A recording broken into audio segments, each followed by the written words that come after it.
আসসালামু আলাইকুম আপু। আশা করি ভালো আছেন। ওয়ালাইকুম আসসালাম। জি আলহামদুলিল্লাহ ভালো আছি। আপনি কেমন আছেন?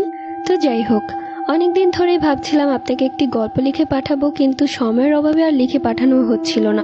কিন্তু আজ হাতে সময় নিয়ে লিখেই পাঠালাম। এটা আমার মামার সাথে ঘটে যাওয়া একটি ঘটনা। আমার মামা তখন টকবগে যুবক। তিনি ছিলেন গ্রামের অনেক চঞ্চল স্বভাবের ছেলে। আম পেড়ে খাওয়া, বন্ধুদের সাথে আড্ডা দেওয়া, ফুটবল খেলা সবকিছু ছিল তার মধ্যে। এমনকি বেশিরভাগ যে নেশাটা ছিল সেটা ছিল রাতের বেলা মাছ ধরতে যাওয়া। মাছ ধরতে যাওয়ার একটা বড় নেশা ছিল আমার মামার, বলাই চলে।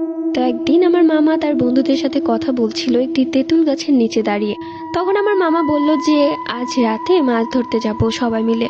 তো বাকি যে চার বন্ধু ছিল তারা একজন বলছিল যে সে যেতে পারবে না, কিন্তু বাকি তিনজন বলেছে যে তারা যাবে।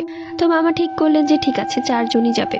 তো যে বন্ধুটা বলেছে যেতে পারবে না, সে বন্ধুটা ছিল অনেক ভীতু স্বভাবের। মানে তাকে কোনো কাজ করতে বললে সে একটু ভয় পায় বেশি। তো যাই হোক, মামাকে বলেছিল একজন ডাকতে আসবে।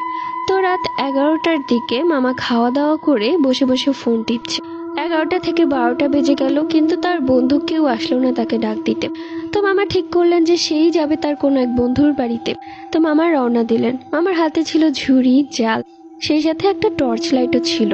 তো যে বন্ধুটার বাড়ির দিকে যাচ্ছিল, হঠাৎ করে মামা শুনতে পেল তার পেছন থেকে ওই যে ভীতু বন্ধুটা আছে না, সে ডাক দিয়েছে।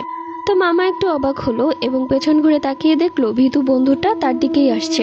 তো মামার কাছে এসে বলল, আসলে আমি ভাবছিলাম তোদের সাথে যাব, তাই আর বসে থাকলাম না, চলেই আসলাম। যে মামার ভীতু বন্ধুটা এমন ভাবে কথা বলছিল দেখে মনে হচ্ছে যে সে খুব সাহসী, অথচ এর আগে কখনোই এরকম ভাবে কথা বলেনি। তো যাই হোক, মামা তো খুব খুশি, সবাই মিলে একসাথে মাছ ধরবে। তো মামা সেই ভীতু বন্ধুটির সাথে হাঁটছিল আর কথা বলছিল, কিন্তু সেই ভীতু বন্ধুটি বেশি একটা কথা বলছিল না, মামার থেকে কিছুটা দূরে দূরেই হাঁটছিল। তো মামা বলল যে কি হয়েছে তোর, সমস্যা নাকি কোনো, আমার সাথে হাঁটছিস না কেন? এরপরও তার ভীতু বন্ধুটি কোনো কথাই বলল না। কি রে, ওই দিকে কোথায় যাচ্ছিস? জসিমকে সাথে করে নিয়ে যেতে হবে তো। তখন সেই ভীতু বন্ধুটি বলল, ওদের সাথে আমার কথা হয়েছে, ওরা নদীর পাড়েই অপেক্ষা করছে। আসলে কথা ছিল যে বন্ধুদের মাঝে কেউ একজন মামাকে নিতে আসবে, কিন্তু কেউই আসেনি। আর এখন শুনছে যে নদীর পাড়ে সবাই অপেক্ষা করছে। তো মামার অপেক্ষা না করে সোজা ওই বন্ধুর কথা শুনে নদীর পাড়ের দিকে যাচ্ছে।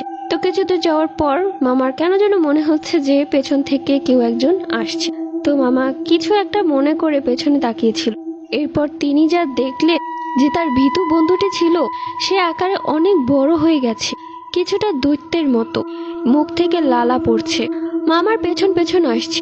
এটা দেখে মামা সবকিছু ফেলে দৌড়াতে শুরু করলেন এবং কোনো রকমে বাড়িতে এসে পৌঁছে অজ্ঞান হয়ে পড়ে গিয়েছিল।